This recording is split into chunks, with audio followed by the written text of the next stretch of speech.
Here we'll introduce sensitivity and specificity and work through some examples. So we'll be looking at a 2x2 grid where the left column represents all the people who actually have a disease, and the right column is all the people who do not have the disease. And suppose you have a test for the disease, but it's not a perfect test. So the top row represents everyone who tests positive for the disease, while the bottom row is everyone who tested negative. So the people in this box over here who tested positive did actually have the disease. So these people are called true positives. And down here, these people who correctly tested negative because they did not have the disease are called true negatives. So then which part of the grid do you think represents false positives? That is, people who incorrectly tested positive. Exactly. These are the false positives up here because the test said they were sick, but they really did not have the disease. And which box represents false negatives? Exactly. The false negatives are over here. The people in this box tested negative even though they really had the disease. Just so you know, false positives are also called type 1 errors, and false negatives are called type 2 errors. It's easy to get these mixed up because type 1 and type 2 are not the most descriptive names, so we'll be calling them false positives and false negatives in this lesson. So next, take a look at these three tables, which are filled out for three different tests for the same disease. So for each table, true positives are in the top left, false positives are in the top right, and so on. Now, which of these would you say represents the best test for the disease? Right, this test on the left has very few false positives and very few false negatives. So let's come up with a few precise ways to say just how good a test is. One way is sensitivity, which asks, if a patient is sick, how often will the test pick it up? In other words, how sensitive is the test to the disease?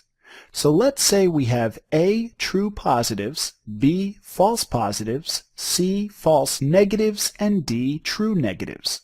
So first, in terms of A, B, C, and D, what's the total number of patients who have the disease? Right, this column of patients is sick, so the total number of sick patients is A plus C.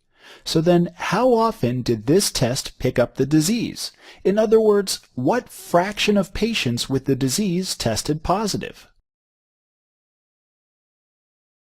Brilliant! So the sensitivity of a test is A divided by A plus C. It's how often a truly sick patient will test positive for the disease, measured as a fraction between 0 and 1. The closer the sensitivity is to 1, the better the test.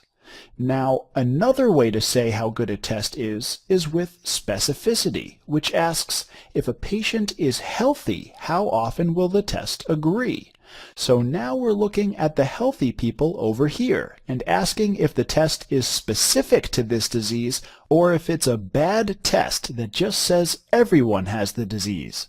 In other words, what fraction of healthy people does the test correctly say are healthy?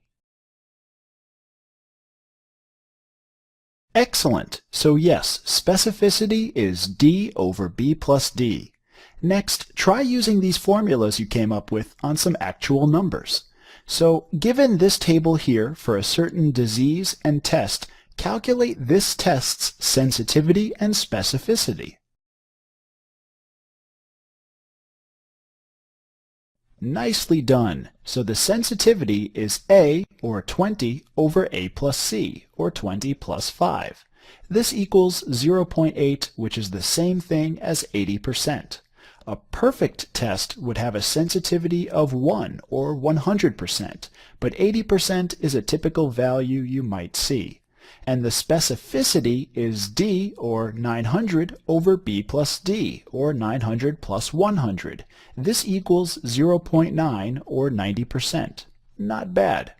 Okay, one more example. For these numbers, again, calculate the sensitivity and specificity. and round your answers to 2 decimal places.